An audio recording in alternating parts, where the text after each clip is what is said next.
Good morning, bună dimineața, and goedemorgen. Welcome to our event, Are We Ready for the Green Transition? The next decade will be decisive for our future as a species. The actions we take today and that we will take in the next years will decide the foundation that we leave for the younger generations. Is the foundation that we are building strong and sustainable? Well, we are here to find out exactly that. My name is Alex Glod, and together with Mr. Arie Veldhuizen, who is a counselor for agriculture at the Embassy for the Kingdom of the Netherlands, we will discuss today about whether we are ready for the green transition and how well these two countries are working together to achieve this incredible goal. And together with also Groenpak, which we are thanking for their collaboration, we are bringing a plethora of ideas, of subjects that I believe will open our perspectives and will help us understand how we can make better decisions today. Now, Arie, I would like to start by knowing from your side, why do you believe that we need to talk about the green transition? Why is this subject so important? Last year, we all worked from home, watching all kind of seminars, webinars, farminars, climate summits. Last January, we had a climate summit in the Netherlands. In November, we have one in Glasgow again. And the advantage of watching all this information and take it to you is that many people are seeing better and better the urgency of taking actions. Because we face a lot of challenges, not only the climate, but also food security, food safety, urbanization, and how can we match all these challenges together with each other. It's worldwide, but individual countries are having their own specific challenges. What is the key to come to solutions together? We think you have to work together as countries, bilateral, but maybe in regions. And we are talking here today about the bilateral cooperation between the Netherlands and Romania in the fields of agricultural education, in the field of urbanization and green cities, and in the field of circular agriculture. And why are we working together? Because we are complementary to each other. In the Netherlands, we live in a small country on a kind of a stamp, and we have very efficient food production because of that. But efficient food production requires also knowledge and technology. That's what we have. Romania is a beautiful country with lots of space and also a very nice and very good fit for food production. Maybe we can find each other to find the solutions for both our countries. That's why we're here together, Alex, and I thank you very much to give me the floor. You're welcome, and that is a good reason for us to be here. Our team has put together a video to give you a glimpse into the topics of today, so let us have a look together.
As you can see, we have a great deal of great topics waiting for us. And to give you once again a short overview, we'll talk about agriculture education, how both our countries are working together to educate the new generation for the green transition.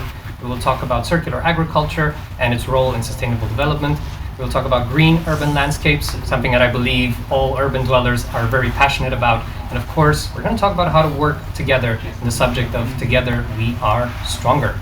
And to help us, we have a wonderful collection of guests, first here in the studio, but also online from different parts of the continent. First, here in the studio, we have the honor of welcoming Mr. Laszlo Barberi, who is a state councillor and coordinator of the Department for Sustainable Development in the government of Romania and a main advocate for sustainable development here in Romania. Thank you, sir, for being with us today. Thank you very much for inviting me. It's a pleasure and an honor to be here. And we are brave, the Dutch embassy and all of us, we are brave without mask, yes. We are negative regarding COVID test, but we Yes, are positive regarding SDGs and circular agriculture and other issues. So we have to be positive energy. And so, last year we were physically at the parking station on a mall with these beautiful pictures and beautiful and ambitious teams, about 5 or 6 teams from different universities, and they're about circular economy, about how they are thinking to do more for this. And just 2 weeks ago, I discussed with those who were the winners, as I remember, at MOXA, the Academy of Study Economic, on the top of the building to create a green space for those who are eating in this is the building. So, yes, yes. And if we ask about we are ready or not, I'm teaching visiting professor to Academy of Economic Science, and of course online with about 100 students, and every morning, because it's difficult in the morning to wake up, and I ask them in the beginning of the meeting, do you like rock music? I like rock music, AC/DC and others. And I ask them what they are telling when they start a concert. Are you ready? So it's your slogan of yes, yes, I think we are ready for sure in the studio and others. We are ready, yes. We are ready, but we have to do more. And indeed, that's why and that's I am what very we're going to talk about today. honored to be here, and I share my a little bit about circular agriculture, because we are implementing the Agenda 2030, and a very important topic is circular agriculture. Thank you very much. Thank you as well very much. Our next guest is Mihai Coman, General Director of the Research Development Institute for Fruit Growing in Pitești-Mărcineni. Thank you for being with us here today. Thank you too for inviting me, and together with me I came with the fruit growing industry and I came directly from the field. Thank you for inviting. We're happy to have you here, sir. Thank you very much. And also we have Diana Zaharia, a category group manager for Mega Image. Thank you for being with us here today. Thank you also for inviting me. It is really an honor to be present here with you. And I also thinking that the knowledge and expertise of Holland will help a lot of Romanian growers. Indeed, and I also would agree that our knowledge is also useful for our Dutch counterparts, definitely. Yes. But these are not our only guests here today, because we have a lot of guests joining online. From Romania, we have a select group of guests. First of all, we have Camelia Ghețu, Head of Vocational Training and Quality Assurance Programs at the National Center for the Development of Vocational and Technical Education. We have Marinela Culea, representing the Agricultural High School Education Association and Cezar Nicolau High School. We have Nicoleta Dragomir, representing Agricultural High School Education Association, Association for the Support of Pre-University Agriculture Education, and FERMA. We will have Mădălina Deaconu, Master's Student at ASE University of Economic Studies, who will present a wonderful report on circular agriculture. We have Florentina Nanu from the Center of Excellence for Agri-Food, Educational Resources and Sustainable Development.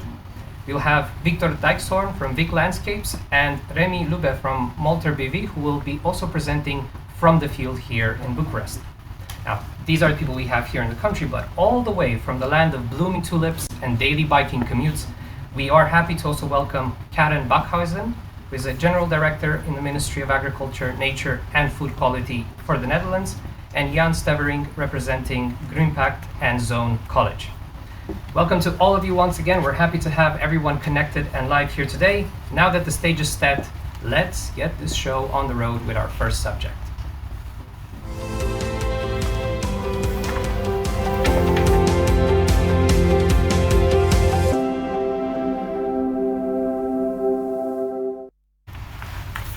Our first big topic is agricultural education. Over 12,000 years ago, our ancestors decided to leave the nomad life behind and start a new way of living, a new way of organizing. The agricultural revolution has laid the foundation for human civilization the way we know it today. And one of the good things we've implemented since then is how we passed it on to other generations, through apprenticeship, through practical learning, through mentoring. Now, 12,000 years later, how good are we at agricultural education? Well, let's find out.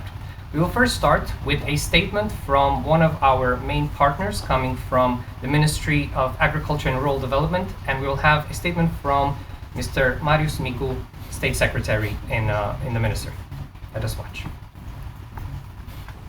Doamnelor și domnilor participanți și invitați, în primul rând doresc să mulțumesc excelenței sale, domnului Roelof van Eys, ambasador al Regatului Țărilor de Jos la București, domnului Arie Veldhuizen, consilier pentru agricultură la Ambasada Olandei la București, precum și celorlalți membri și colaboratorii ai ambasadei și reprezentanți ai Ministerului Agriculturii, Naturii și Calității Alimentelor din Olanda, pentru organizarea acestui eveniment important în vederea dezvoltării colaborării dintre cele două state.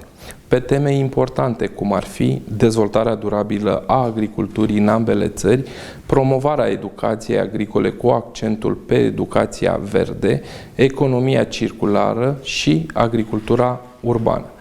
Cunoaștem experiența Olandei în domeniul învățământului agricol și în special în domeniul educației agricole. De aceea, ministerul pe care îl reprezint a încheiat la sfârșitul anului 2019 un parteneriat român-olandez pe tema educației agricole la nivel de liceu agricol. În cadrul parteneriatului ne-am fixat ca obiectiv promovarea experienței olandeze pentru relansarea și modernizarea educației agricole din România, în special la nivelul învățământului liceal agricol și al învățământului profesional în sistem dual. Creșterea eficienței acesteia printr-un mai bun schimb de cunoștințe, comunicare și colaborare atât la nivelul celor două ministere de profil, cât și la nivelul liceelor agricole. De asemenea, susținem dezvoltarea de parteneriate între fermieri și unitățile de învățământ pentru efectuarea stagiilor de practică, prevăzute în programa școlară, cu implicarea operatorilor sau fermierilor în elaborarea curiculumului de dezvoltare locală pentru armonizarea competențelor dezvoltate în școală la cerințele pieței locale, precum și dezvoltarea de parteneriate pentru extinderea învățământului dual în calificări de interes pentru domeniul agroalimentar, în unități de învățământ de profil. That has been a wonderful message, and we're happy to have the Ministry of Development and Rural Agriculture here to help us in this ideal. And because at the end of the day, we cannot do this alone. And we're going to start this discussion by connecting to our guest from the Netherlands, Jan Stevering. I hope he can hear us and he is connected with us here today. Because I would like to start off by asking a little bit of the perspective in the grassroots. Because Jan, you are a teacher in an agricultural high school. You also are representative of an agri-education alliance in the Netherlands. From your point of view, what is the successful approach for growing this new generation of young professionals working in agriculture? Yes, Alex, thank you very much. It is our strong belief as Dutch educational institutes that we should always look at the jobs that our students are going to have in the future. So if they want to be a farm worker, if they want to be a entrepreneur, if they want to be... I'm not muted.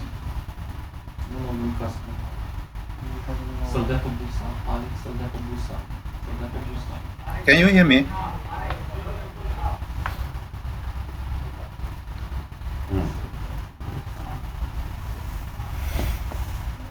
Just a moment, we seem I'm to not have muted. There we go, we can hear you now. You hear Can you me? hear us, Jan? Yes, yes. Yes, I hear you. Can you hear me? Yes, we can. I think I'll start all over again. Sorry Please for do. that. No worries. Okay. What I was trying to explain is that it is my strong belief that our students should always focus on the jobs that they will have in the future. So we are not merely based on education and on the curriculum that we have to follow, but we are always looking outside. What are farms doing at the moment? What is the business doing at this moment? What is the future perspective for our students? So we try to build a very close relationship. All right, I seem to have lost connection with Mr. Jan. That's a pity. Right? I can see you now. I see the studio. There we go. Hear you. Yes, please continue. Okay. Relationship with the agro industry. So we try to find internships for our students. We try to find future jobs for our students. Am I lost again? No. No. We have you here. Okay, sorry. It's a bit complicated like this. What we do is we look at what the industry wants, and that is what we try to cater for. So we are not looking internally at the curriculum only and at the teaching subjects that we offer, but we are also looking at what the industry needs, and that is how we prepare our students by having internships, having projects in the businesses, etc., etc. But maybe it is good that we watch a small video. We have prepared a small video to show what green education in the Netherlands is like. All right, let's do that. Thank you.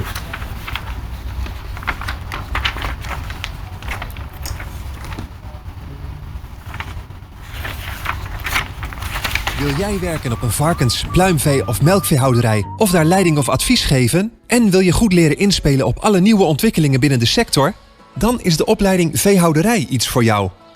Je leert veel in de praktijk bij agrarische bedrijven in de regio. En laten je ook kennis maken met thema's waar je als toekomstig agrariër of medewerker in de sector mee te maken hebt. Kortom, we leiden je op tot een professional in de agrarische sector. Ik zit in de Doetinchem school. Daar word je opgeleid, kun je worden opgeleid voor niveau 2, 3 en 4. Niveau 2 is werknemer. Niveau 3 is vakbekwaamd, georganiseerd loonwerk. Tijdens mijn stage voer ik de koeien, help ik met melken en nog veel meer. Je leert van alles over gezondheid en ziektes bij vee. En goed leren trekkerrijden, dat hoort er ook bij. En alles wat ik in de praktijk doe, leer ik hier op school. Naast vakken over dier en gewas hebben we ook algemene vakken, zoals Engels en economie. Dat doen we op school, maar ook op praktijklocaties, zoals hier, de hygiëne en de diergezondheid. Wat ik zo leuk vind aan deze school is dat je iedere dag praktisch bezig bent. Je bent veel met dieren bezig en iedereen kent elkaar en het is fijn en gezellig. Welke praktijkvakken krijg je naast de AVO-vakken? Naast de theorievakken geven we hier op het Welland de praktijkvakken, want we vinden leren doen heel belangrijk. We hebben bloemschikken, voed, groenvoorziening en uiteraard dierhouderij, zoals je hier kunt zien. Naast de praktijkvakken hebben we ook de keuzevakken. We vinden het belangrijk dat kinderen keuzes kunnen maken en dat we inspelen op hun interesse en hun belevingswereld. Zo kun je denken aan LO2 en de sportklas voor leerlingen die heel sportief zijn en robotica voor leerlingen die techniek erg leuk vinden en met hun handen graag willen werken. En wat maakt deze school nu zo bijzonder? Deze school is zo bijzonder omdat het een kleine, veilige en vooral gezellige school is. We hebben een ontzettend betrokken en enthousiast docententeam dat heel veel aandacht heeft voor onze leerlingen. En daarnaast is deze school bijzonder en uniek omdat wij leren in een prachtige, mooie groene omgeving. Dit waren de antwoorden op de meest gestelde vragen. Wil je nog meer informatie? Ga dan naar wellandklaaswaal.nl.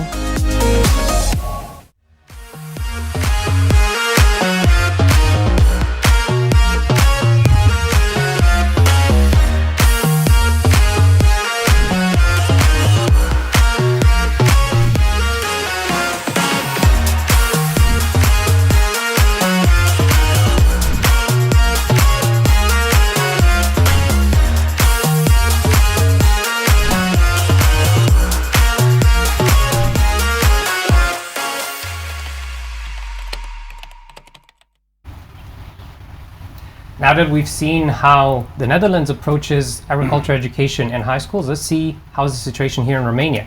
Therefore, my next question will go to Marinela Culea, and my question is, I've seen in this video that there is a strong incentive towards collaboration between the agribusiness sector and the high schools. And I'm wondering, how close is this connection here in Romania? How well are these two groups working together? And if not, what can we do to make this collaboration better? Hello, I'm glad to be with you today. For a start, I want you to forgive me for any mistake in English.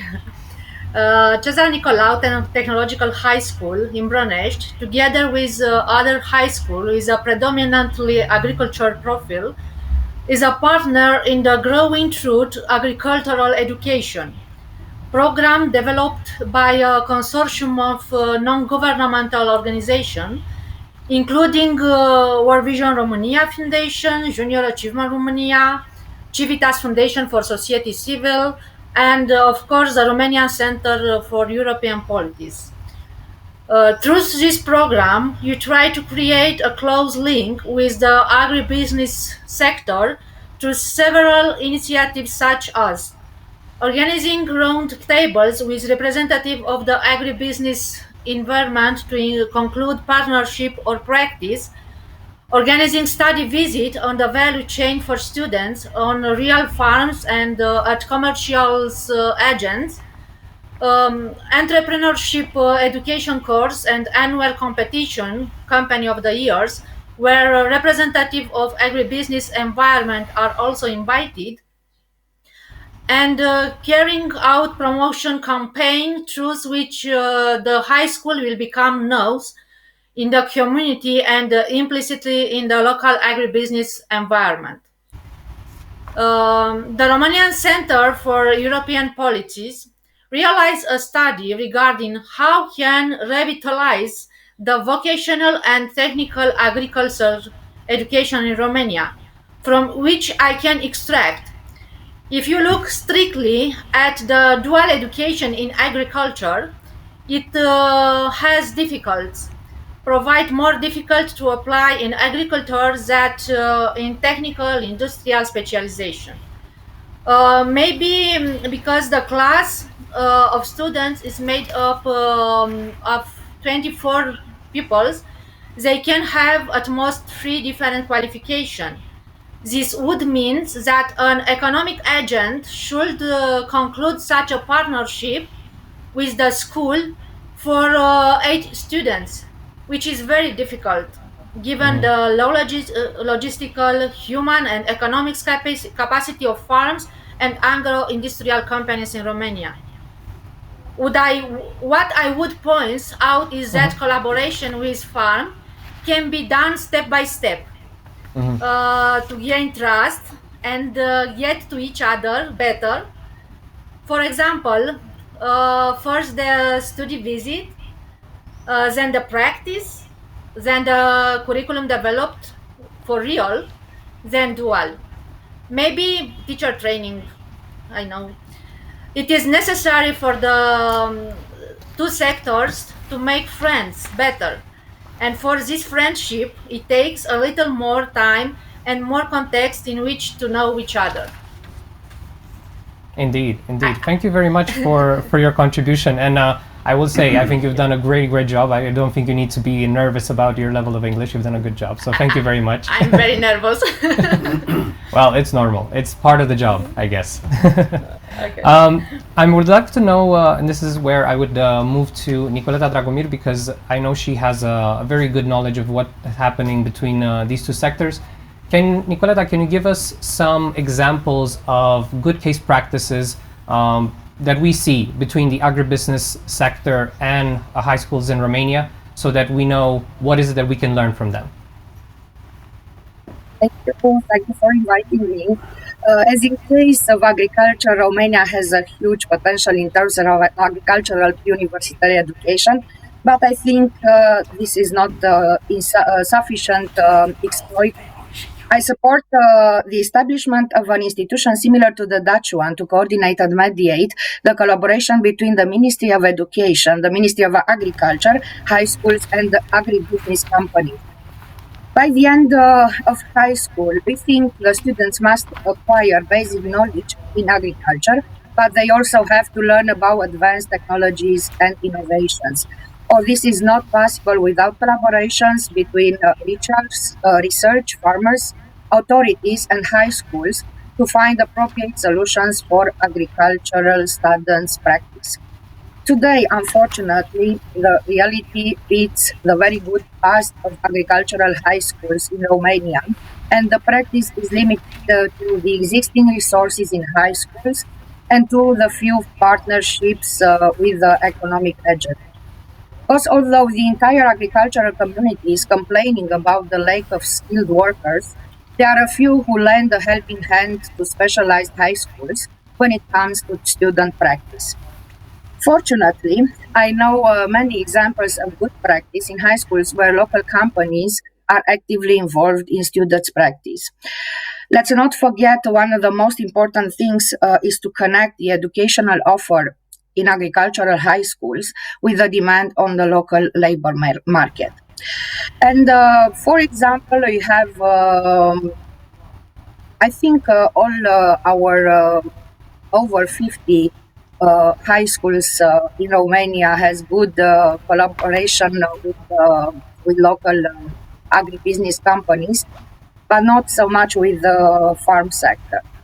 And that is why one of the main objectives of the Association for the Support of the University Agricultural Education is to bring together high school students, universities, professional associations of farmers, and agribusiness companies through partnerships to ensure the best conditions for applied studies. And this is our main goal, and together with the Ministry of Education and the Ministry of Agriculture, I think we'll deal with it in the next future. Indeed, indeed. And we're happy to hear that there are good things that we can, at least we count on that they are going well, but of course there are always things that we can improve, and luckily there are people working on that.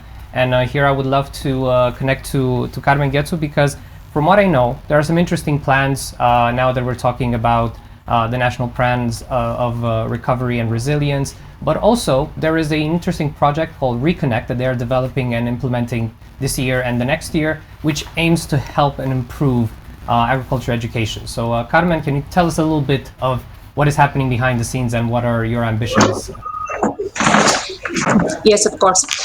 Thank you for inviting National Center for Vet Development to discuss about agriculture education in a green context. So our main concern is to adapt the development of Romanian vet system to the requirements of the labor market. So in the next 2 years, we will implement the Reconnect project, adaptation to change, integrated mechanisms for anticipation, monitoring, and labor market and education assessment. This project will be implemented within a strong partnership between relevant organizations and relevant institutions as National Employment Agency, Ministry of Labor and Social Protection, of course, Ministry of Education, National Center for Vet Development, and National Scientific Research Institute for Labor and Social Protection, and I think I don't miss anybody. The objective of the project is to correlate the demand with the labor supply by introducing new tools and mechanisms for monitoring and evaluating public policies and, very important, anticipating skill needs. We will develop 3 mechanisms. A mechanism for evaluating and monitoring public policies on active measures for vocational training. So vocational training to be carried out on the basis of concrete requirements of employers, and the available workforce can be integrated into the labor market quickly and employment be for long term and sustainable. I would like to highlight the second mechanism, maybe the most important from our point of view, a national mechanism for anticipating the skills need on the labor market, that taking into consideration that economic development is always accompanied by change in the structure of skills. We are talking in this meeting about green, we are talking about circular economy, we are talking about urban greening, but what are the competencies required by the employers in order to reach this goal? And the answer of this question will be offered by the mechanism that we will develop. We want to develop qualification, and it is possible to introduce new qualifications or reviewing the existing one with the green component, but it is necessary for employers to define what competencies are they expected from that graduates. So this is the main issue of this mechanism that we want to develop and implement. Not only for initial vocational educational training, but also for continuous VET. Indeed. And another very important mechanism that we will design is related to the monitoring of professional VET insertion of VET graduates in order to identify the necessary solution for adapting the educational offer in all Romanian regions in order to have a very good schooling plans design, or to calibrate the school offer. Indeed, yes. Especially for adapting the curriculum so that graduate skills meet the needs of labor market. Okay, thank you very much for your contribution. Unfortunately, we can't go into too much more detail due to our strict schedule. Okay. But we thank you for the time. Yes.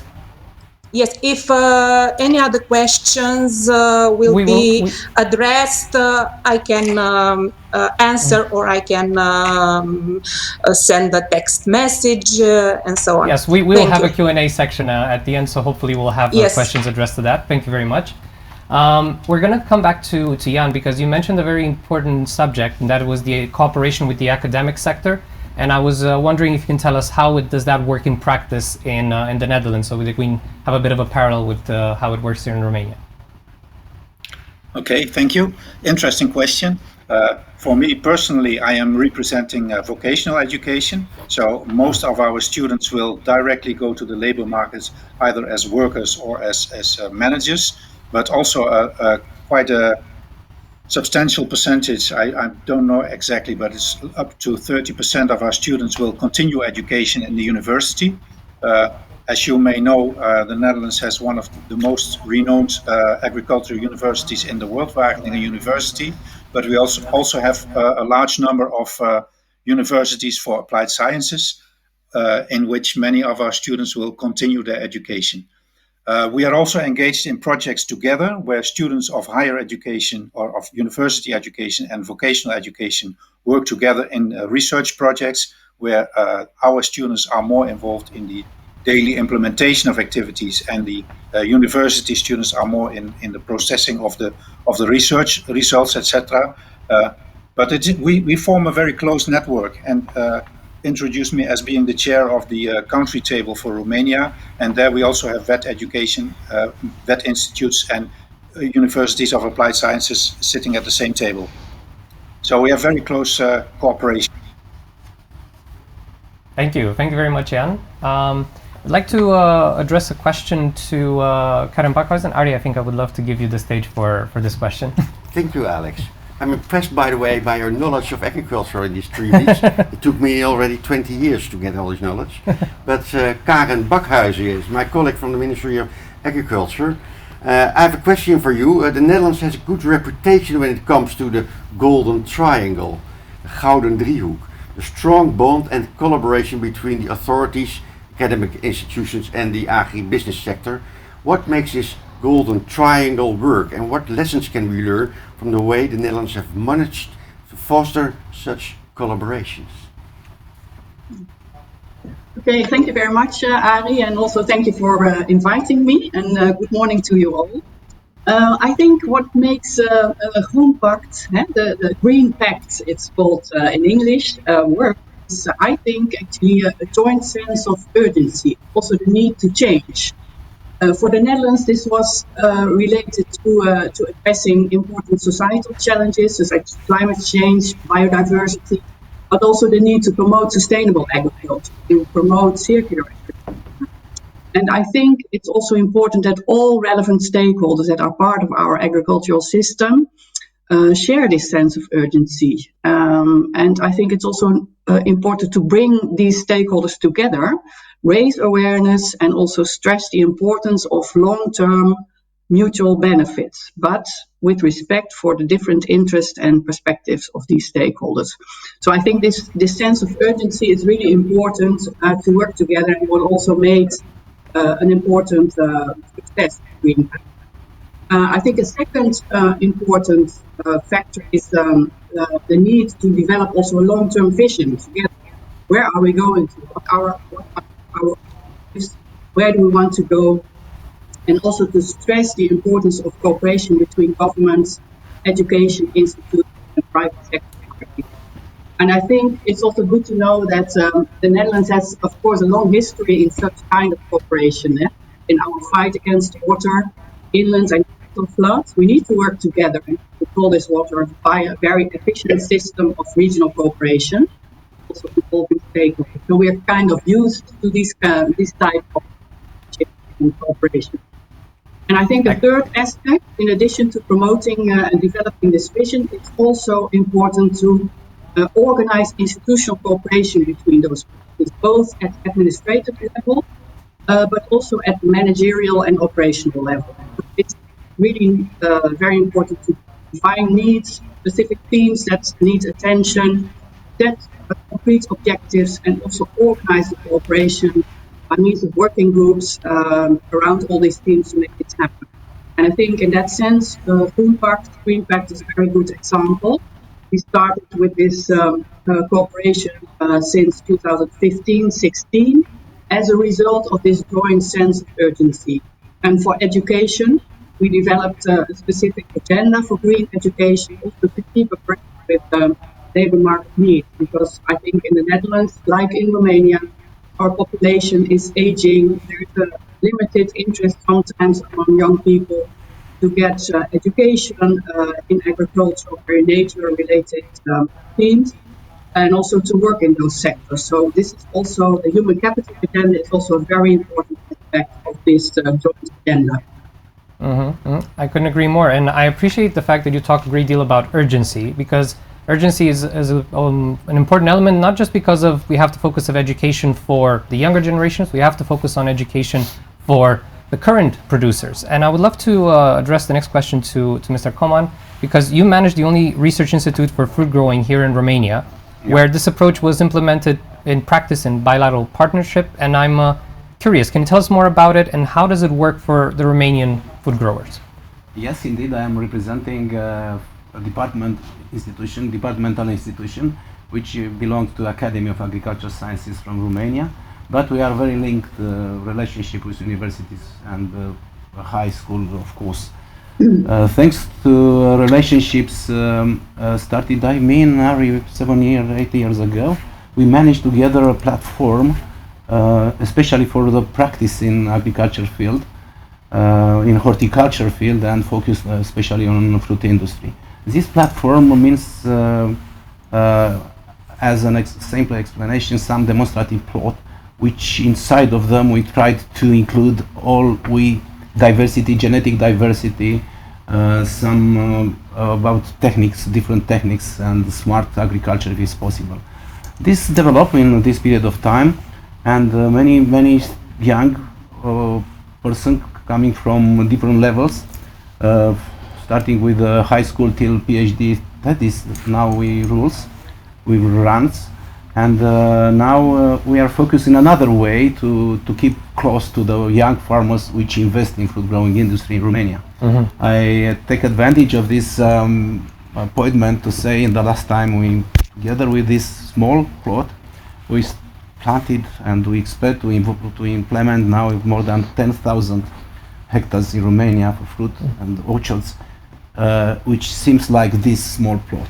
So we are going to develop this platform together with other component of other ideas and topics.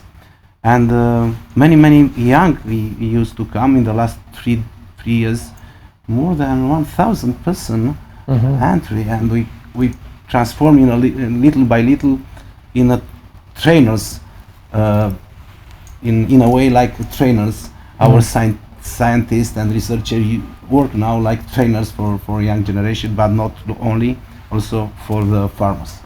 Wow, indeed. That's something that I believe it's important to take into account. Like I said, we have to involve everyone in the current food process, not just the future ones, but the ones we have here. And we have our sources that Mega Image has really done its work, because it cares about educating the farmers that you work with and helping them improve on their work. Can you tell us a bit more about how is your approach on educating the current farmers?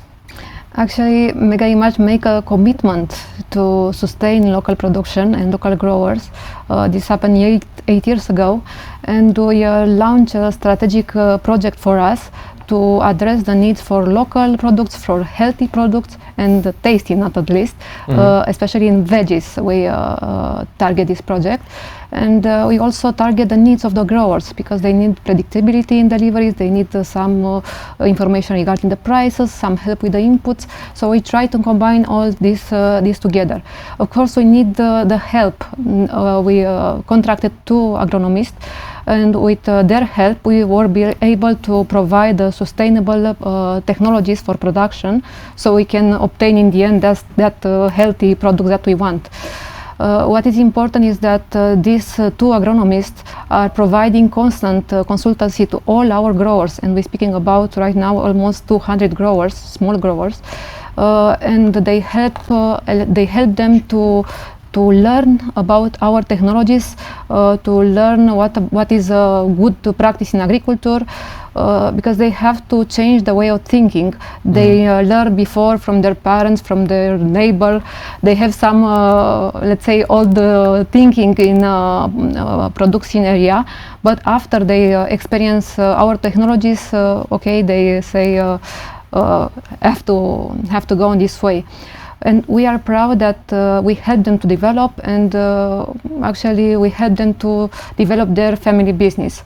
I can say that all our fruits and vegetables suppliers are let's say audited earlier on the beginning of the collaboration, and after that during the year, for be sure that they are implementing all these good practices in agriculture.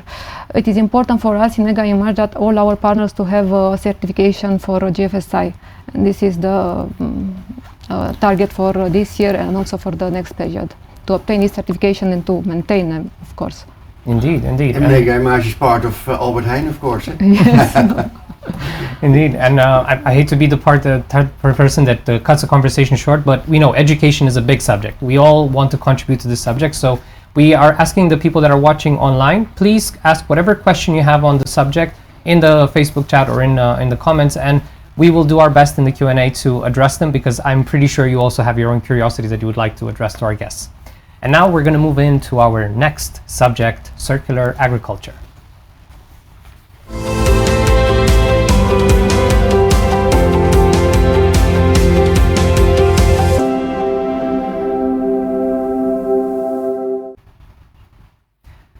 circular agriculture has received a lot of buzz as a subject because it's tied very closely to the Sustainable Development Goals that we've all committed to, and we are 9 years away from this deadline, and we need to see where we are now and what can we still do until we meet those goals.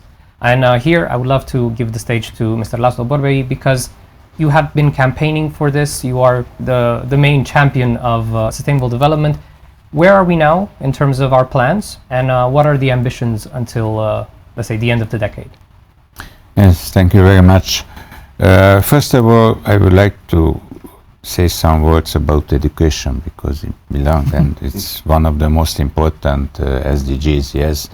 And I hope that also on the level of Ministry of Education, as soon as possible, we have a very clear action plan what we have to do more, because it's clear that we have to do more.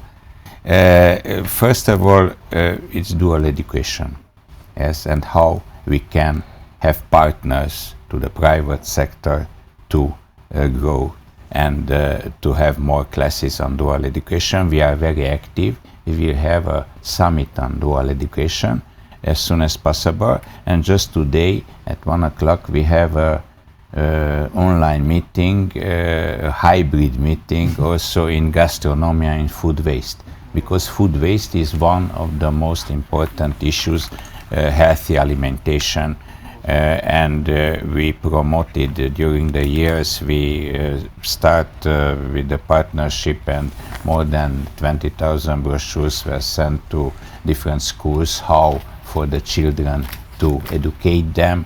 We have a very important book of the Michelin stars chef from France, Mr. Alex Glod, translating Romania. Healthy alimentation is one of the part of the circular agriculture also. Of course, agriculture is linked to several SDGs, yes, zero hunger, clean water, renewable consumption and production, sustainable consumption, climate change, biodiversity.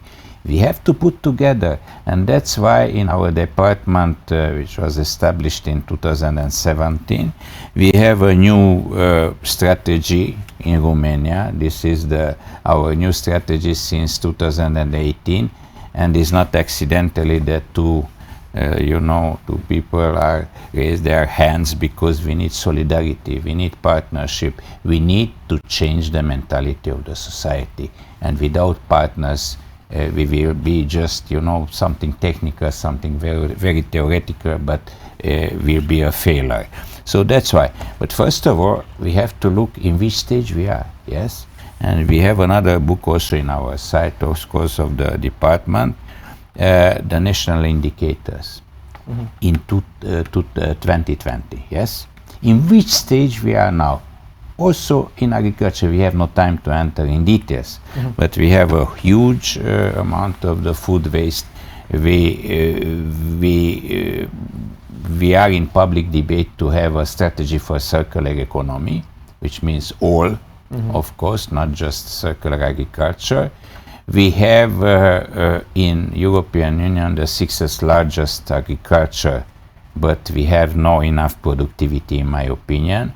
We have in European Union a higher rate of farms, because they are split and they are just for subsistence, and we have to change this.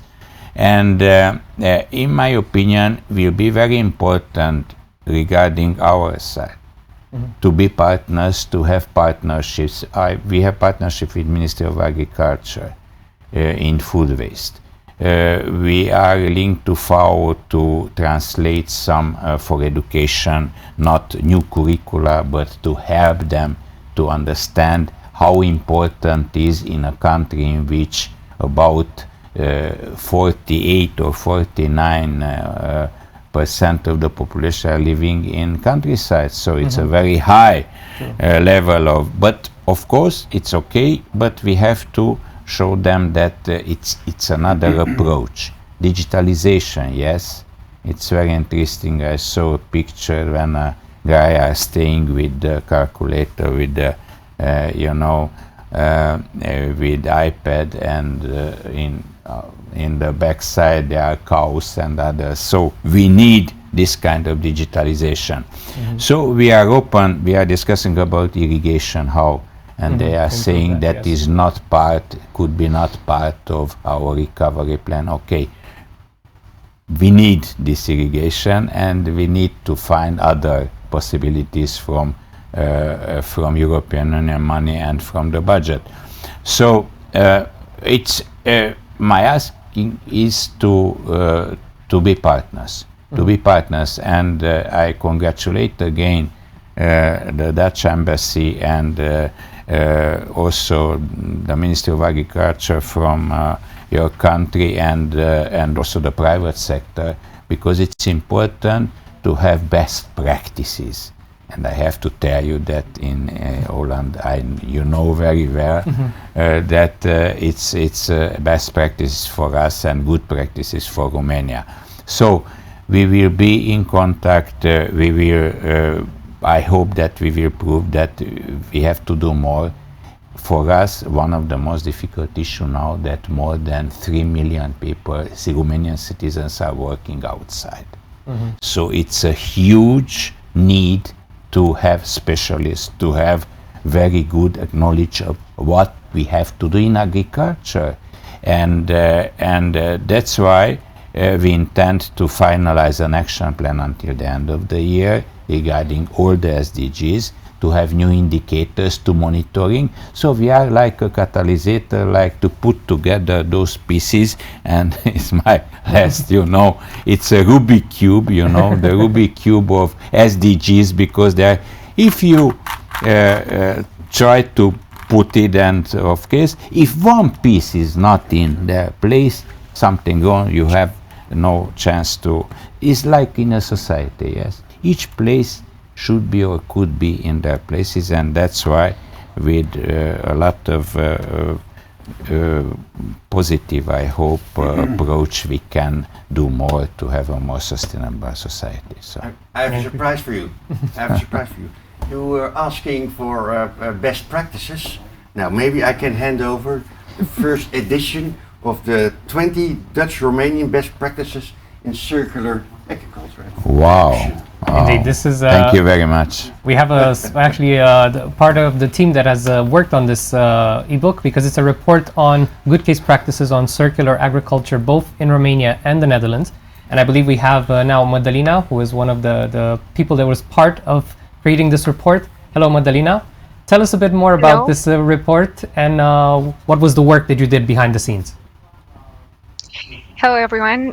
First, I want to say that I'm really honored to be here today talking about the book that I wrote together with Professor Oksana Pătăgeanu, Marius Constantin and Georgiana Strat. We had this amazing opportunity over the last few months to discover and listen to the stories of the people that are reshaping the way that we think about our food, our economy, and our entire way of living. So this book that you now have in the studio, it captures 26 examples of great practice in the agri-food industry. 13 of them are change makers from the Netherlands, and the other 13 are change makers from Romania. The articles are structured in the book. They are written in both Romanian and English, and we have a variety of articles of circular businesses, indeed, from the agricultural industry. Some of them are really closely together with the agricultural sector, while others are promoting and emphasizing the need of the green commerce of the agricultural goods. I was curious, because I've been looking through all of the good case practices, and there's so many to mention. Can you give us one from the Netherlands that kind of resonated with you the most? Yes, sure. When I think about a great circular example from the Netherlands, the cowshed of the future, and I hope that you see on the screen the pictures that are really explain themselves. The cowshed of the future is really changing the perspective on dairy farms across the Netherlands. The name is Katringe, and I'm already sorry for the probably mispronunciation of the word. It's a Dutch word, Katringe, but they are already changing the perspective on dairies because they are offering in this cowshed extra space for the cows in order to maintain their welfare and health.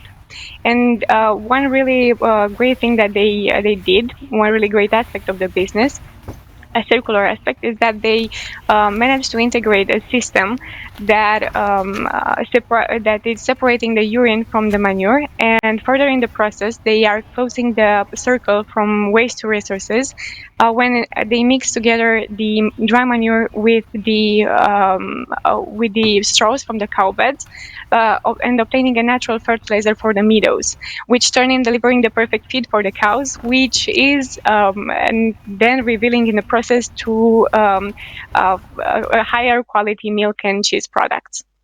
Wow, that's really inspiring. And from Romania, can you give us one? Because I think we also have a lot of good examples to share. Which one caught your eye? Yeah, sure. From Romania, a great example of circularity is the story of Cosmina and Șerban Dinu. There are two people that I really admire, and they started Pastured Poultry Farm, Ferma de Păsări Poșonate, if you may. They started this business in 2020, not long after the COVID crisis started out in Romania. And as they knew then, and now they are trying to convince us, gazing brings multiple benefits towards the local community. It aims at the quality of food produced and as well as the welfare of the animal. So they are raising broilers exclusively on the pasture from the age of 21 days. In mobile shelters that you've seen and will see on the screen. A mobile shelter has about 12 square meters, and the optimal density of the chickens that can grow in only one mobile shed is 75.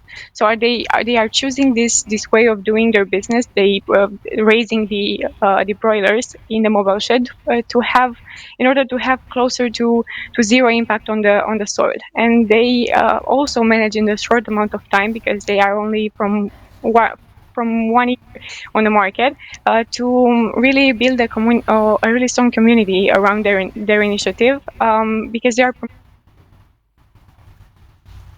that we are talking about, and they are selling directly to the end customers using social platforms and their own new launch platform, Romo, that it's bringing closer together the small farmers and the customers in order to decrease the food mile indicators of the agricultural goods. Wow. Well, thank you for this example. And I know from what I've already read, there are a lot of examples. So you can find this ebook. We're going to present actually later at the portal where this ebook can be downloaded and written.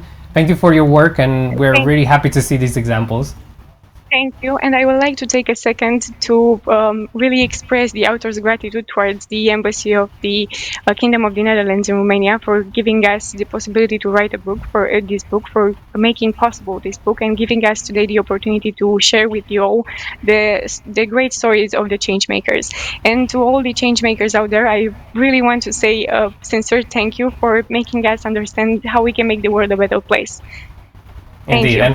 And for setting the example that many businesses should indeed follow.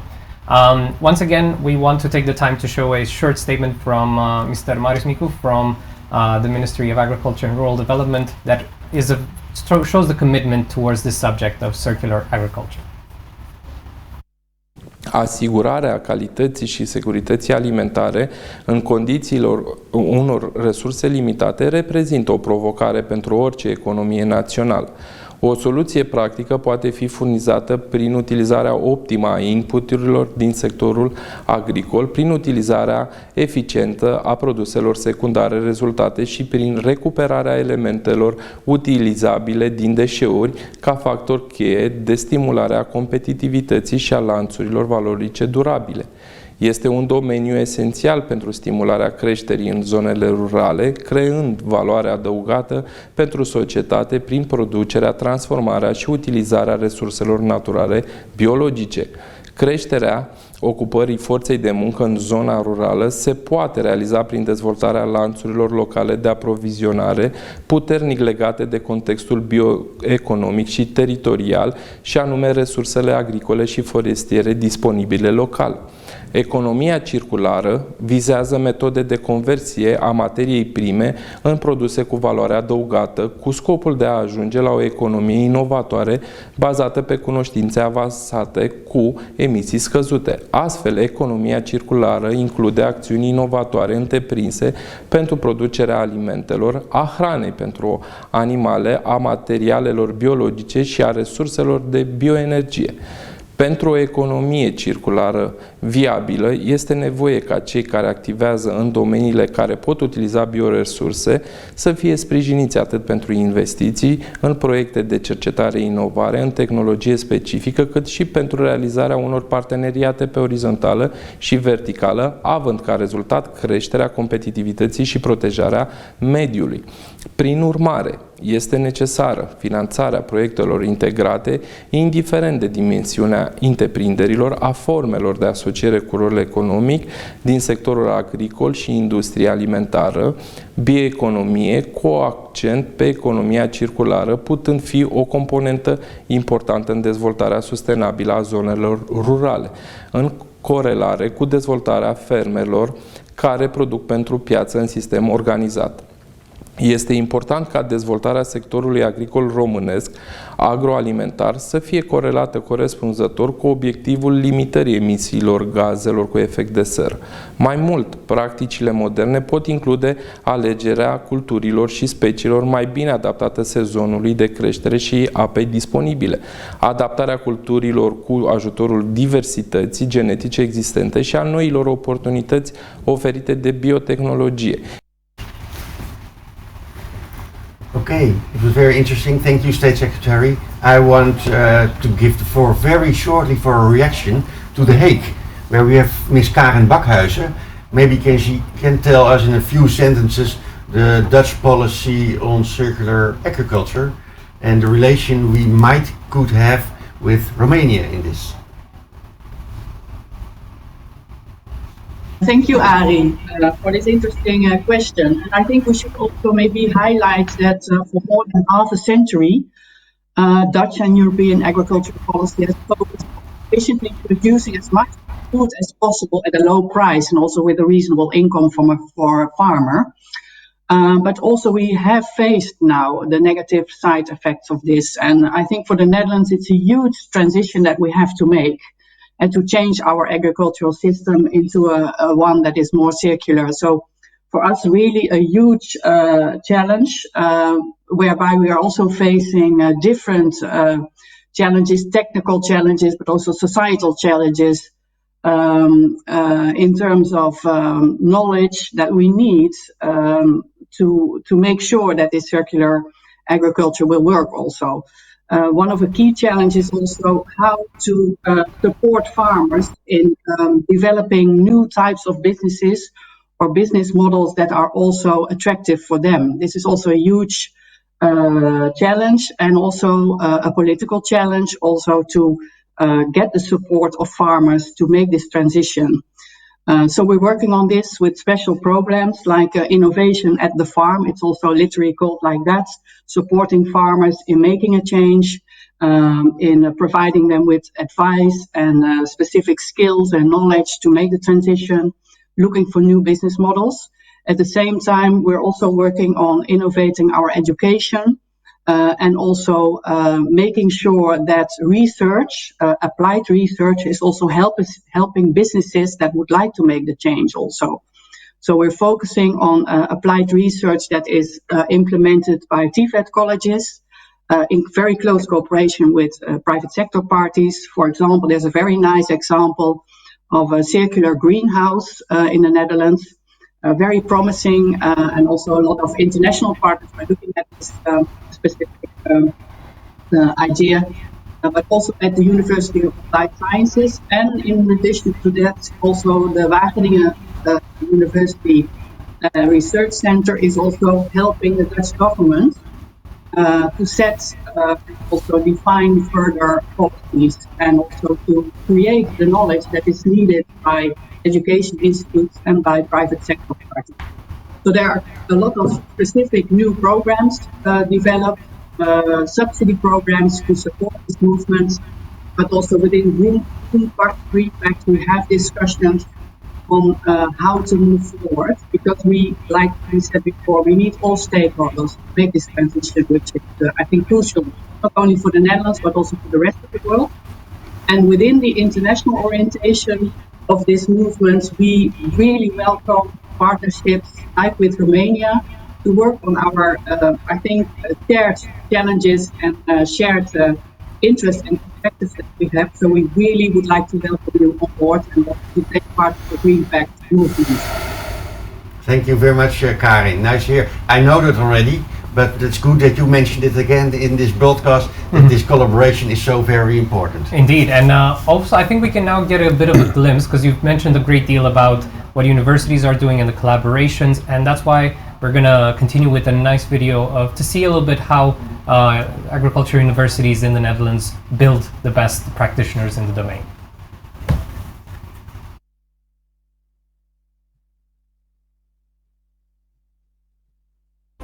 In de hele menselijke geschiedenis zijn het de voedsel- en landbouwinnovaties die voor structurele verbetering hebben gezorgd. Door bevolkingsgroei, klimaatverandering en internationale voedselproductie zijn deze innovaties nu belangrijker dan ooit.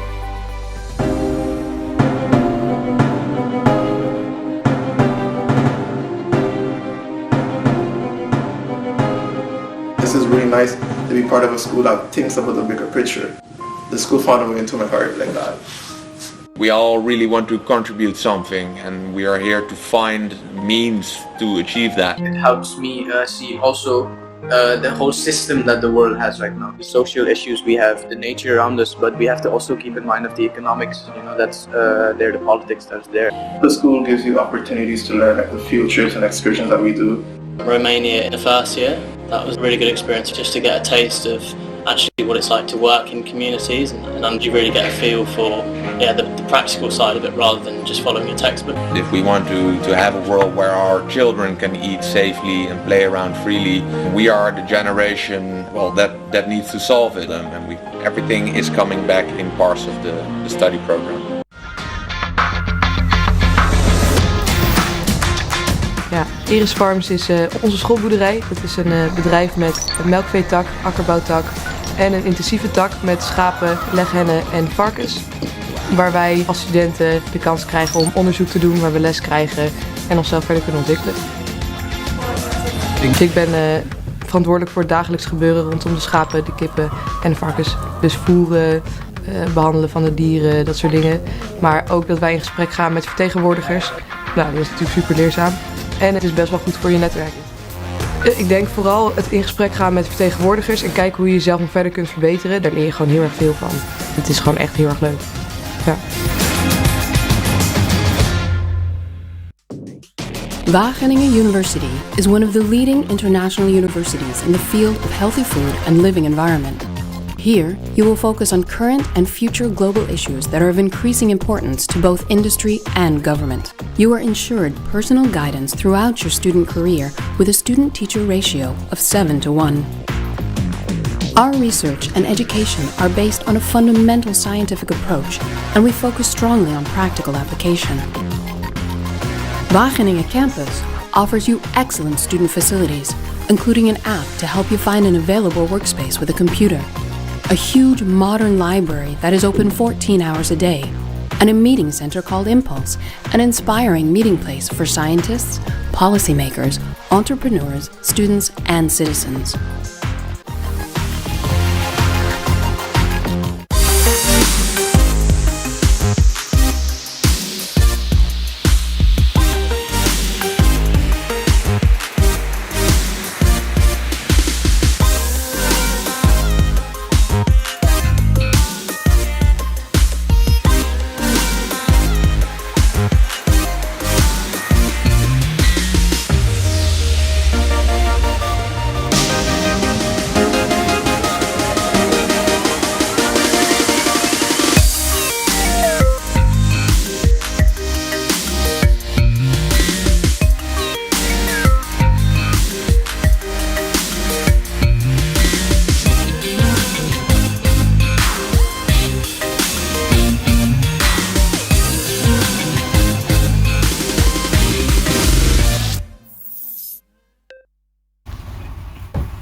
Now, if we have the luck to have young people tuning in today who are wondering whether is agriculture a career for me, I hope that this has inspired you to go in this direction, and may you find in the Netherlands the expertise you're looking for, but I hope you also find in Romania the place for you to implement that expertise.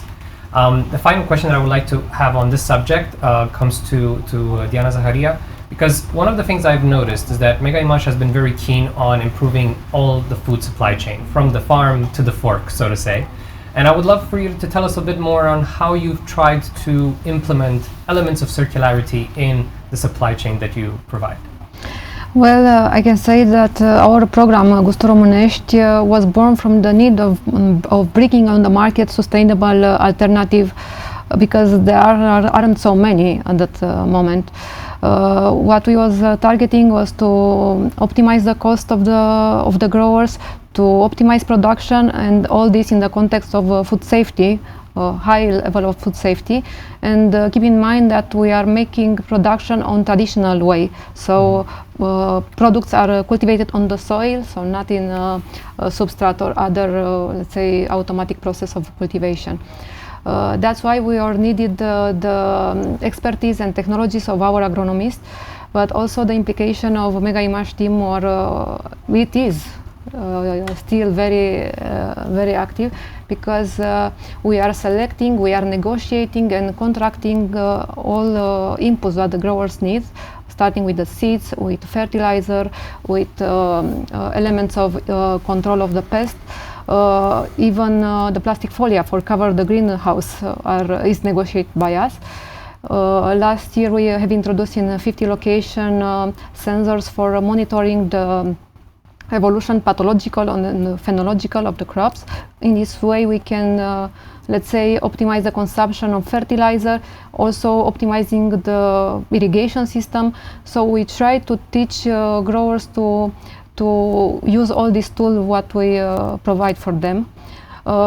Because we would like to be very close to our growers, we also look for buy everything they want to produce, and also second-class articles.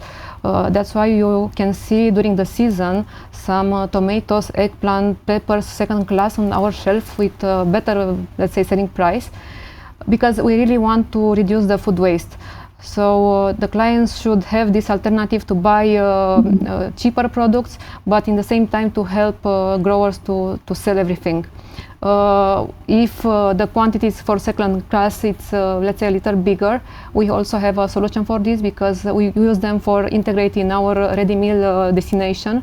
So their products go to some dishes what you can find on Mega Image shelf.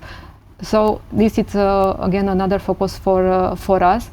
And recently we have tested, let's say, a pricing scheme for reducing the selling price for a certain article, very sensitive, like bread or green stuff, on the end of the day, for the same logic, to reduce the food waste.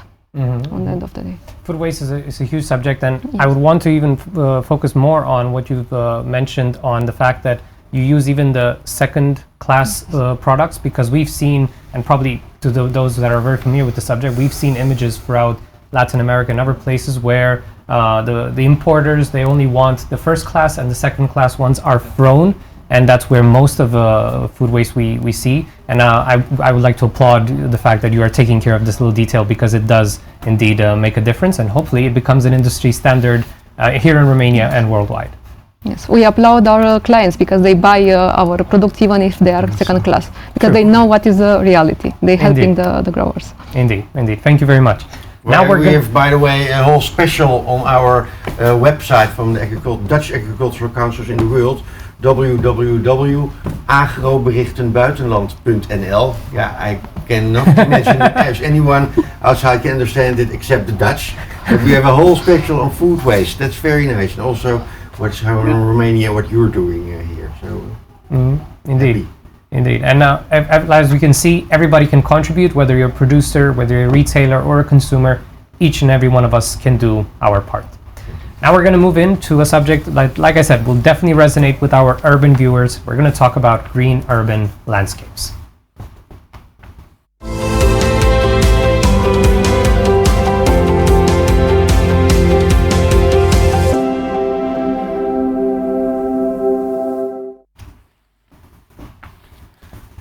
green landscapes. That is a very important topic because urbanization is also one of the challenges we face. What does it mention, green cities or urban landscapes?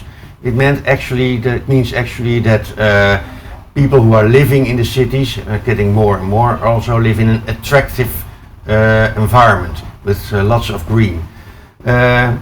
In the Netherlands we have very nice projects that will be presented also in a short time.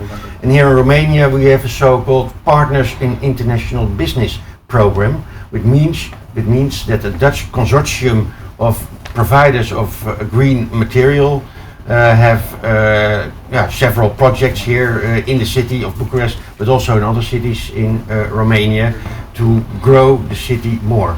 We have recently had a very nice project in the garden of the Romanian Senate, in the huge palace with Dutch tulips and also with Dutch trees and plants and material.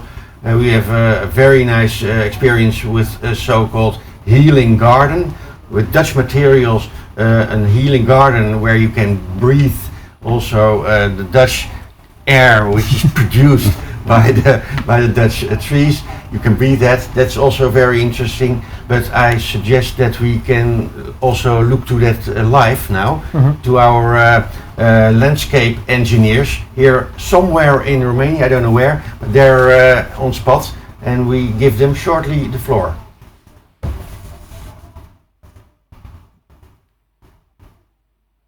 I assume we give them shortly. There they are. There they are. They're still frozen, but hopefully they can hear us. I don't know.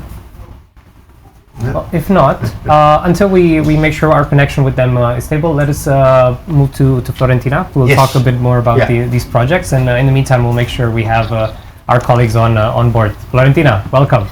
Yeah. Thank you, Alex. Happy to be here and happy to be speaking on behalf of this wonderful initiative.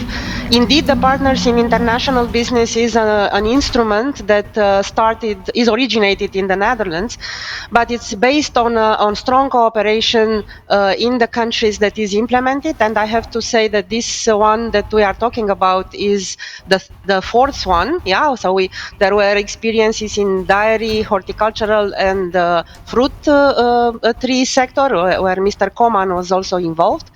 So all this, the whole concept of this Partners in International Business is based on business to business, knowledge to knowledge, and government to government cooperation, streaming stakeholders from both countries to build on that.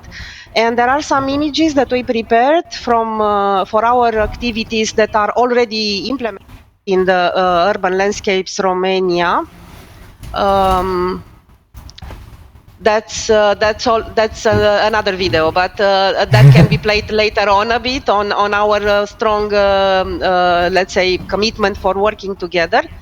But what I was talking about is the one that reflects on the landscapes, on the demonstration projects and the cooperation, strategic cooperation that was made with different stakeholders, like the University of Agronomic Sciences and Veterinary Medicine in Bucharest, like the Mincu Architecture Institute, and also all the demonstration, let's say, areas, plots that we started to create in order to showcase, let's say, what we are talking about and bring these concrete examples closer to all those sectors. So the business sector, the knowledge sector, but also the governmental institutions, helping them to make good choices. Arie mentioned already that we have a wonderful contribution to a special project that was done in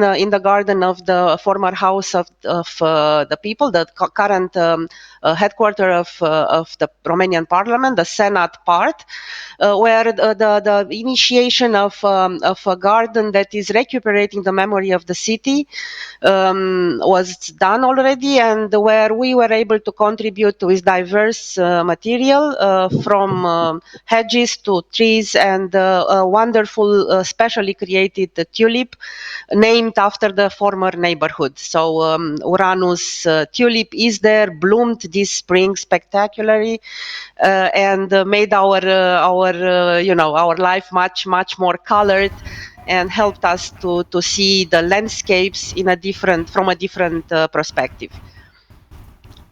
So now, if our colleagues can join, because they are hands-on. They arrived from the Netherlands last night, so they are hands-on in one of our last demo plots that we set up a few weeks ago, in front of the Mincu University, in a very central, on the central street in Bucharest, on Academiei. So if we can have images with Victor and Remy. We really hands-on. There they are. Nice There to they see are. you Welcome. guys. Nice to see you. Welcome, guys. Unbelievable, eh? Yeah. Good morning, everybody. Good morning. Goedemorgen. We cannot hear them. No? I think we can. I think we can. Yeah. I hear you. We don't hear the guys. We don't hear in the studio, but hopefully our viewers can hear. So, yeah. Okay, so tell us a bit more about the project that you have behind you, and then maybe a little bit about the project you did at the Senate. But let's start with where you are now on the ground. Yeah, we are here in front of the Mincu University, where we did a demonstration project where we have planted a lot of perennials and also some trees. We had a garden here that was not well maintained over the last years, and we changed that with a new design plan where we put in more plants so we will have color and happiness all through the year. There's different trees planted and different perennials planted, and we should have here at least I would say 7 months per year, a very attractive garden for people to enjoy, and we will see if we can make a small microclimate where it is different from the outside of the garden, and where it is very pleasant to stay and to enjoy your free time. Also, besides of that, it's also very important that we have the maintenance. We want to show that you can bring down the maintenance cost by using perennials, because it's still a kind of misunderstanding that planting perennials and beds of perennials brings a lot of maintenance costs. And you also want to prove that it is not in that way, because when these perennials are closing the soil, there's no space anymore for the weeds. So in that way, also you can bring down, but bring up the quality. Indeed. Wow, that's very insightful, and I'm hoping that everyone who's watching and is passing through Bucharest will see your little place. But like I said, this isn't the only place you've made, and I'm sure you're much prouder of the garden you did at the close to the Senate. So please tell us about that one. I know it's your passion project. No, green in general is a passion. I think what we are looking for is that we attract people to go out of their houses and go enjoy the outdoor space, and that that Bucharest also will become a city where you can live all year around, also outside, and not come inside and go quickly outside to the direction you want to go, but you also really feel the time and energy to spend your time outside and enjoy the green area. But the Senate is a nice example that you start using a garden to show a bit of history, to give something back to the people from the past, but also give it a kind of a new life to the future. Now, still, there is of course a step to make, because I would love there was no fence and that it is enterable for everybody. But of course, with the function of the Senate inside, it will be hard to realize it in a short period of time. But there I think. Green becomes a new monument. So there's also really another way of using green and a mixture of plants. But probably Amy can say a bit more about the planting schemes there. Yeah, well, there's the same story. We have there a bigger combination than we did here between trees and bulbs and perennials and roses. So it should be that where I said in this garden that we have like 6 or 7 months a year a flowering garden. There it might even be 8 or close to 9. We made the design so that it's multi-usable, so that you can have events in the garden where you can enjoy it, but you can also from the outside see and enjoy it by passing by, not only by being in the garden. And also there we used a lot of the perennials that are in nice mixtures. So you will have a long flowering period and a lot of different colors in between and a very rich flowering. We selected a few varieties that are especially interesting for all the insects and the bees, and so we will increase biodiversity within the area there. And you will see that when you bring that to an area and you get more bees and more butterflies and more insects, that they will how do you say that? They will spread the word, so to say. So nature will take over at some point, and it will continue behind and beyond that garden. We were very close together, Victor and Remy, and when we talk each other, also the rest of the consortium, I always see enthusiasm in your eyes when you talk about greening cities, about also developing and make also designs. That's very nice to see, and even now on screen I see your enthusiasm about it. One short question: I was born in Amersfoort. Is it a coincidence that that is the first place where you make also a green spot, Victor? Yeah, it's sometimes things has to be in a way. You see it. So nothing is happening without a reason. So that's probably the reason that we met each other here in Bucharest. And it's of course for me it's a kind of challenge to show that agriculture. There's a change in how we. You're the agriculture attaché, but I try to convince that you can maybe transform yourself into an urban green attaché, because I think that's really the export product of the future. That's my opinion, at least. So I like to help you with that. But while changing Arie, you're going to have a hard job. But good luck. Try to keep yourself, but also develop a bit. No, it's when you look at Amersfoort, the example that you gave me, and where we also sit in a nice summer day together with your son. There you really see what you can do from just simple grey asphalt spots, and how you can develop them into a future square. So it's also really a mixture between green, so the plants for the biodiversity, how to keep your water in space, how to create shade, how you create an atmosphere, but also how you create the parking places of the future. That you stay short on a spot just to charge your car, remove it when it's full, like almost like a more normal petrol station, but then just for the electric cars. So also the electric charging poles can be used for the events, so you don't need the diesel generators anymore. So in that way you come to the multiple use, but also you can get money from it. So it's not just spending money, because people want to be there. There will be festivals organized or markets or whatever. So in that way there's also an economical part of it. And there you see also really they create first that, let's say, garden inside that part of the city, and then the development of buildings around really get a boost. So people want to be part of it, but there was no space enough to live or to work. So they start developing offices, houses, etc. So they start with a 12-hour economy, and now 24. Sorry. Yeah. Victor, I want to close this conversation with one superpower that I would love to give you guys. So if you have to choose one place in Bucharest that you would transform to your liking, which would that place be? I have to check Google Maps what's the name exactly, but I can show you where it is. How is it called, that crossing?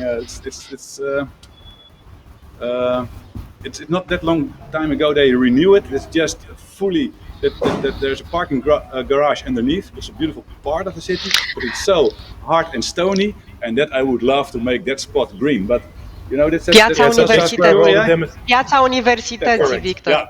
Yeah, that one. Yeah. So and you are very close by. You're actually very close by to the place. We started already. Yes. Thank you very much for your contribution, and it is a pleasure to, like I said, to see your enthusiasm, and I hope more of us get to benefit from your work, because your contribution needs to really ripple in its effect, and we hope to see more greener cities, both in Romania, but also even greener in the Netherlands. We go for it, and thanks for the possibility to share. Thank you. Thank you. And I believe this story, it's kind of a testament to the subject that we're going to address in our last section, the idea that together we are stronger. Through these type of collaborations, we can solve these complex issues. So let us start this last part of the event.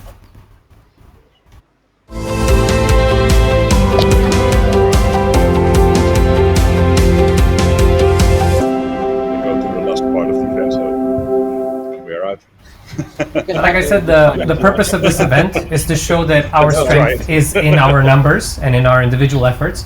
And so that's why, for this purpose, the Embassy of the Kingdom of the Netherlands has committed to being a connector between the institutions that we find in Romania, the businesses, as well as what we find in the Netherlands, and finding these collaborative means of working together. And I would love to know that you have an interesting announcement that you're going to make, and I would like to give you the opportunity to introduce Jan and Florentina afterwards, but give us a hint. Why are you so keen on making this announcement today, announcing this collaboration that you're going to kickstart?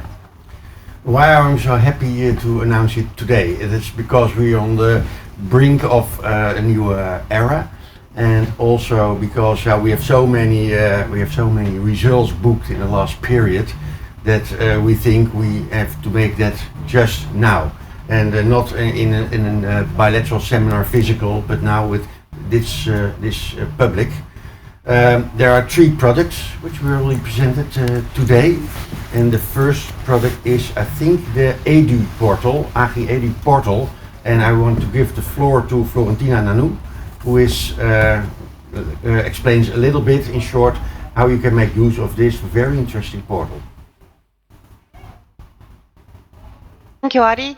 I was supposed to have also a dialogue with my colleague Jan, but let's go and see how we can introduce this virtual platform that actually summons all our work, especially in the last year. But I have to say that this cooperation was started many years ago, especially by the interest of the Dutch school towards Romanian market. Okay, so we are browsing through this portal. Here you can see how the whole platform is structured. We focused on resources, partnership, educational, entrepreneurship, and all the useful links that can be used by teachers in Romania and the Netherlands alike. So we are kind of advertising relevant initiatives in terms of partnerships, in terms of educational resources as well. But we are also looking at different categories of educational resources, teaching, good practices, and so on, especially designed for pre-university sector, but also for the university academic sector. So you can see all these images, but I strongly encourage you to access the portal and browse through it. There is also a version in the Romanian language, of course. So you can see the initiatives that are there, and we're sure that we are going to update these parts with new things that are coming, and we are very happy to get information from all the stakeholders that get interested in this. There is a very clear contact point where you can reach towards us, and we can always provide you with additional information. Now you can see that the platform hosts information about agricultural universities in both countries, but also initiatives that were organized by those universities in partnership with the Dutch sector. Was mentioned earlier that the best practices brochure that was presented by our colleagues in the circular agricultural section will be found also here. So you can find it here in the news tab. And you can consult it, and we encourage you to go forward. We also have a dedicated tab to agribusiness, to the partnership with the business sector, which we all discussed today. It's very, very important for taking the sector further. So yes, this is the Agri portal. And as I said, the idea of this virtual platform was actually strengthened by our experience last year, working in the pandemic context, but was built on a very close and very hands-on cooperation that was there since 2018, with study trips in the Netherlands in 2019, and the creation of agricultural education task force together with the Ministry of Agriculture and Rural Development in Romania. And also doing a lot of activities, directly hands-on activities with the high schools in Romania, so in partnership between the two sectors. Also practical activities, meetings with the farmers, also in the context of the innovation plots that Mr. Coman now in the studio is having developed together with us in the institute at Mărăcineni. So a lot of activities that we were building on, looking at the future in the best, let's say, combined way, being, let's say, future-proofed in terms of practical presence, real presence, but also virtual presence. So we are happy to combine all these possibilities, resources, and keep the cooperation as close as possible between the countries, but also within the countries, between the stakeholders. So, yeah. I ask shortly Jan Steverink also online, because Jan, I assume that Jan also wants to say something as a representative of the Dutch high schools, something about the collaboration, maybe the history of the collaboration. Thank you, Arie. As Florentina already explained, we have been working very closely together, and I think Karen Bakhuizen explained that GreenPact has started to initiate these country tables already quite some time ago. I think she mentioned 2018 or maybe before. But we as institutes, we have started to sit together in 2018. It is also the first time that I met Florentina. I entered the meeting room and she was on a big screen supporting us from Romania. We have been discussing our interest in Romania, our urgency to do things in Romania together. Some of our institutes had students from Romania in their courses. Others had students traveling to Romania doing their internships there. And we said, well, we would like to build partnerships with our colleagues in Romania, because together we stand stronger. And especially in the field of circular agriculture, as was mentioned in the previous topic, we believe that there is a strong sense of urgency, and also a strong sense of wanting to work together. And as Arie was already explaining, we are at the brink of a new era, because yesterday I received my first vaccination for COVID. So I think in the near future we are able to meet each other live again. We have been working behind the scenes, especially Florentina has been working very hard to work on the platform, etc., etc.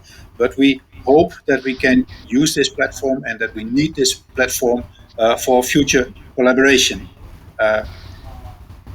We have been working. We have had Romanian colleagues visiting us in the Netherlands. We have been going to Indagra in Bucharest, where Arie organized a very nice seminar symposium. Then we had also a session with the agricultural high schools in February, just 2 weeks before the outbreak of Corona. And we are now really very eager to start up. And it is also a very nice opportunity to launch this platform. This picture. I should be in this picture, but we are ready now to start working together, and I hope that this platform can help us very much in establishing these contacts. Thank you very much, Jan and Florentina. Yes. We have of course also Mega Image here in the studio, and Mr. Koman. Maybe you can give some short reactions on the collaborations which are just discussed and mentioned here on board? Yes, of course, because I suppose we started a long time ago if we compare with other cooperation. So we keep in touch, of course, and keep work together. We just start another project together. I want to inform the people. We just start to propagate plants in Romania together with a platform and together with a cluster from some companies from Netherlands. They are very well known and they are doing a very strong inspection of the quality of and the safety of the plants. What we need to create together a nuclear stock, and this nuclear stock helps, and with all the authenticity, I am speaking also for Romanian varieties, not also a foreign variety, then to spread all over the nursery in Romania. This is a new challenge for us, and we just started, but I am sure we'll in future we'll go on together, of course, inside of fruit industry. Thank you very much. My pleasure. For sure, we're going to explore this platform because it's something new for us, and we are always open to learn more, to find new partners, and to learn in the end about good practices. So for sure, I'm going to look on this platform and to see what is in for us to take over. Thank you very much. Can I shortly? Yes, please. Because I understand that Karen Bakhuis is also still in the air. We have spoke a lot the last 15 minutes, 20 minutes about the private sector collaboration and the companies, company and the agricultural institutes. But how do you experience collaboration until now, Karin? As on governmental level? You mean between the two countries? Yes, yeah, the bilateral. Yes, yeah. Yes, yeah. I don't have a very clear view on what kind of companies are participating in this partnership, but I think from a Groenpact point of view, it has always been a little bit of a challenge. But at the same time, when you see that private sector parties are interested in investing in countries and also do a business together, that you also see that the human resources needs are immediately there. I think it will be mentioned before that we need specialists, but we also need innovation. In certain sectors and themes, we need to innovate. And I think private sector parties are really at the heart of the needs for innovation. So I think it's important to include them from the start. And if not from the start, then along way the cooperation. So I think it would be very useful to involve them as much as possible, actually, centered around specific themes where the interest is, where the shared interest is. Yeah, and I think this portal, I really want to compliment you. I think it's very instrumental for the cooperation and also to attract more partners to the Dutch and Romanian cooperation in Norway. And at the same time, I also feel very much that this cooperation is also a best practice in itself. So we really should share a lot of the things that you have accomplished already. Thank you very much, Karin. I think we're almost at the end, but highlights are always coming at the end, Alex. Is that true? Yeah. Yes. Highlights are coming at the end, and also to cluster all these knowledge from the Netherlands and from Romania, also to cluster also the cooperation, etc. You need something. You need something which you can mention, which you can touch maybe, and in which all this information, this knowledge, this collaboration is centered. Now we have. I'm very proud that I can give the floor now to our ambassador, Mr. Roelof van Ees. Unfortunately he could not be here today, the whole day, but he made a very nice statement, and I want to give him the floor shortly, and with the official opening of the new Center of Excellence, Dutch-Romanian Center of Excellence in Romania. Mr. van Ees. Hello, dear viewer. The fact that you are following this item suggests to me that you take a keen interest in knowledge, in agricultural knowledge, and know how that is. Green knowledge for a sustainable future. And you may also be aware of Dutch green knowledge and how education research, in close cooperation with the business sector and the Dutch government, have advanced the Dutch agricultural sector to the top position where it is in the world today. a technologically advanced position, which we obviously want to keep and strengthen, while at the same time shifting to a more circular form of agriculture. I mean a form of agriculture in which environmental considerations, including better use of natural resources, play a considerably bigger role. As you may know, this is also what the UN's Sustainable Development Goals and European policies require. By the way, I believe that sharing knowledge and know-how is as important as developing it. And this today more than ever, in view of the serious challenges mankind is facing. In the first place, climate change and the rapid growth of the world's population. Romania and the Netherlands boast a long-standing cooperation in the green sector. We enjoy an open and fruitful relationship at government level, most prominently with the Romanian Ministry of Agriculture, the Department for Sustainable Development, and the Ministry of Education. More broadly speaking, the private sectors of our countries as a whole also work together well, resulting in substantial trade and investment. And since almost 2 years now, our green education sectors have deepened their cooperation considerably. As we want to bring this cooperation to the next level, I am pleased to introduce you to the Center of Excellence for Agri-Food Educational Resources and Sustainable Development.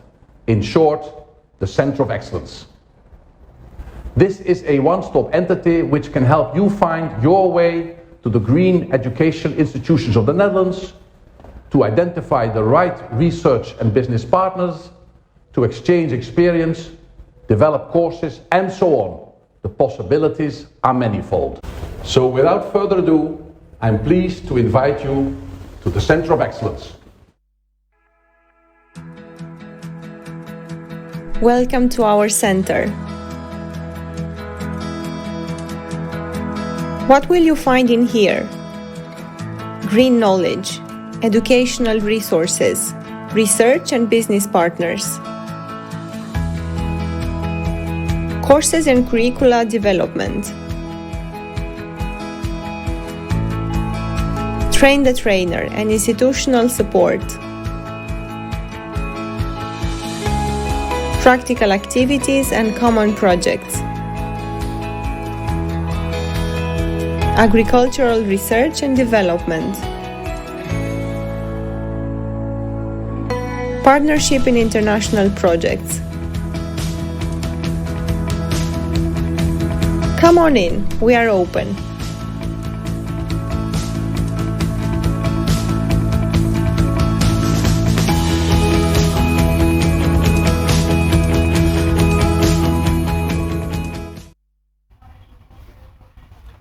I hope you are excited to check out the portal and the Center of Excellence, because there's a lot for you to find there, and we hope that you find not only the things that you expect, but the things that you do not expect that you do indeed need. And through these small steps that each of these actors are making, we can really see the change that we're hoping for. Now, up until this point, like I've said, we have curated the conversation, we've talked about all these great deals, but we also care about your questions. So I would love to take now this time to see what questions have been bubbling in the chat, in the comments, and address them to maybe the guests that we have here online. I will attempt to put my attention here to the screen and see what comments or... Okay, so we have a first question from Alex Albu. Can any Romanian high school join the new portal, and how? I think, Florentina, would you be willing to answer this one? Yeah, if I can take it, yeah. Yes. All the agricultural high schools are already listed in the web portal, and some of their initiatives are there as well. But the portal, as I said, it's an open platform, so you are encouraged to get in contact with us, and then we can find together what would be the interest for which you want to join the new portal. We have also a segment of the portal that is dedicated to bilateral, let's say, cooperation, where members learners that join will have the possibilities to get in contact with peers and different other kind of partners, NGOs, academic sector representatives in the Netherlands. And maybe our idea is also to get together in projects in Romania, but also at European level. So yeah, the simple thing to do is to contact us. You'll find all the details on the web portal. I'm happy to hear that there's an interest for Romanian high schools to come on the portal. So that's amazing. First, now let's see what would be the next question. What do we have here from our guests? So the next question is from Madeleine Dumitru. Oh, it's the same question. Maybe there was a small glitch in the production, but let's see. What would be another question? Yes, from Stefan. How interested is the youth in agriculture? How do we attract them to study agriculture? Who would like to take this one? Now, you have worked with a lot of young people, Mr. Coman. You've seen how it is. You said you've transformed your team into trainers. What has been your experience, into making them more attracted to agriculture? I see I'm most close to young farmers. Anyway, they need consulting, And what I can say, of course, the platform is a practice is one, and we are very open to receive people and to train the people. And as I say before, my colleague, my researcher, my scientist will be able to explain the practical things like irrigation system, nutritional system. We are talking about the densities of plants, talking about the nutritional system. We are talking about plant protection, reduce of pollution. All this involving food growing. We are open to be near of the youth generation. Mm-hmm. So technically, for that practical understanding, that's how they can definitely become more interested in this. Yeah. Also, I think. Can I add something? Yeah, sure, please. Because of the attractiveness, I can also imagine what you say is completely right.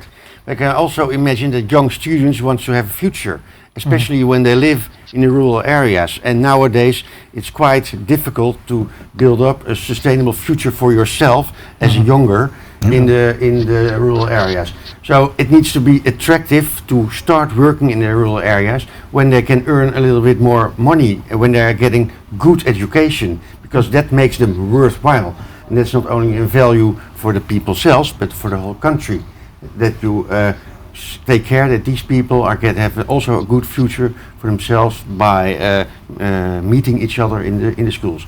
I myself, by the way, was educated as a vocational when I was very young in the meat industry, and yeah, you see what you can, which paths you can follow in your life. Indeed. Also with vocational training. All right. Yes, so we also have, I think, a good point that Jan could make, because he's been working with young people in the Netherlands. I'm curious, what is your approach on this question?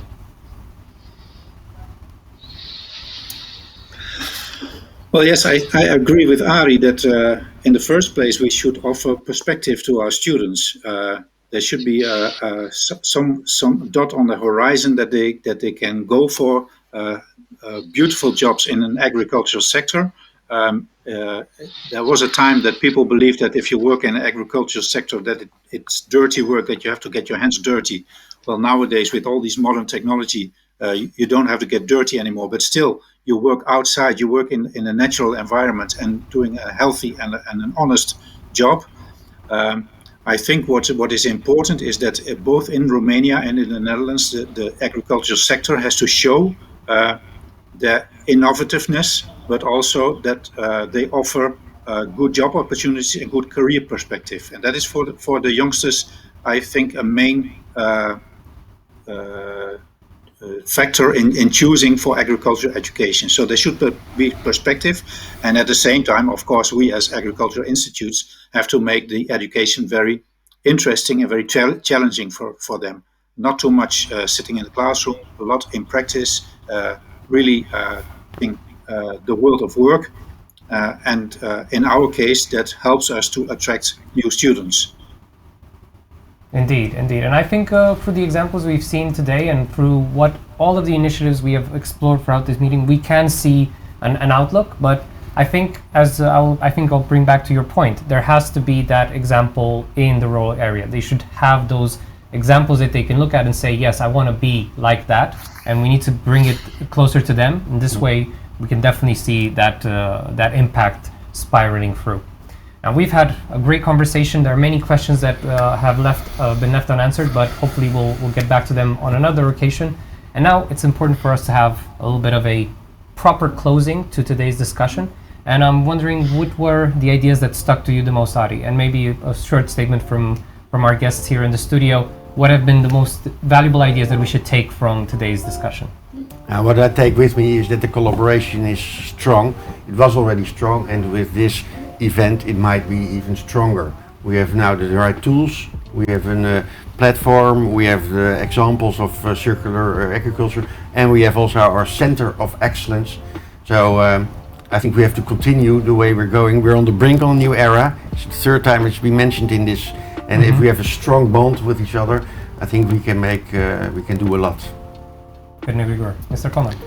So in horticulture domain we will go on. I promise that. The show will go on. The show will go on. Yes, thank you. Same for everybody. For me it was a very interesting day because I find out a lot of new things. What I would like to do is to find a solution that some young people from the high schools, we find a place to go in our farms to teach more about good practice in agriculture. So I will take this lesson for me and I will look for a solution. Can they contact you? Yes. And hopefully in a few years we can have that as another good case practice of how we're doing this together and strengthening this partnership. Thank you very much. Once again, a big thank you to everyone that has been joining and being part of this event. On behalf of the whole organizing team that has worked very hard to make this happen, we appreciate that you found the time to spend with us. And the story is just beginning. It starts off with what we discussed today. It starts with exploring the portal, the Center of Excellence, and like we've said, connecting, both physically and online, and doing the hard work necessary to make the green transition. Thank you very much once again, and until next time. Bye. Bye.